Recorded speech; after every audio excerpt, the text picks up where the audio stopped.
காலையில் 5:30க்கு எந்திரிச்சு உரிக்க ஆரம்பிச்சு இந்த கிழங்கு உரிக்கிறேன் உரிக்கிறேன் உரிக்கிறேன் 6 மணி வரைக்கும் 1/2 மணி நேரமாக. எனக்கு இந்த கிழங்கு ரொம்பவே பிடிக்கும் சாப்பிட. ஆனால் வந்துட்டு அதை கட் பண்ணுறதுக்கு எரிச்சலாக இருக்கும். எத்தனை பேருக்கு இந்த ப்ராப்ளம் உண்டுங்கிறது சொல்லுங்கள். அதாவது சிறுகிழங்கு பொங்கலுக்கு வாங்கியிருந்தாலும் அந்த கிழங்கு மீதி இருந்தது. பாப்பாவுக்கும் எனக்கும் தான் ஹஸ்பண்ட் வந்து வேலைக்கு போகிறதுனால ஸோ ஃப்ரை மாதிரி பண்ணிடுவோமேன்னு சொல்லிட்டு எடுத்தோம்னா உரிக்கிறதுக்குள்ளே போதும்போது நைட்டு. சின்ன பிள்ளையில் இருக்கும்போதெல்லாம் சாக்கில் போட்டு அடிப்போம். பட் இப்போ இந்த அளவுக்கு மண் இல்லை. ஸோ பாப்பா லஞ்ச் வந்துட்டு முந்தின நாள் வச்சுருந்தா புளிக்குழம்பு தான். ஸோ அதை ஊற்றி ஒரு ரைஸ் மாதிரி பண்ணி கொடுத்துட்டு அப்படியே சிறுகிழங்கு ஃப்ரை, ஸ்நாக்ஸ்க்கு வந்து சிப்ஸும் குக்கும்பரும் வச்சுருந்தேன்.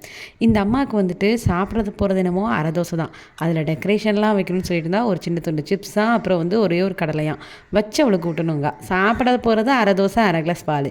ஆனால் பார்த்தீங்கன்னா தட்டு பூரா இருக்கணும்பா. நான் சின்ன பிள்ளைகளெல்லாம் நம்ம செஞ்சதெல்லாம் நமக்கு ரிவீட் அடிக்கும் போது நம்ம அம்மா எவ்வளோ கஷ்டப்பட்டுருப்பாங்கன்னு தெரியுது. ஏன்னா நானும் இப்படி தான் தட்டு பூரா தரணுமே, ஆனால் பாயான் சாப்பிட்டு போவேன்.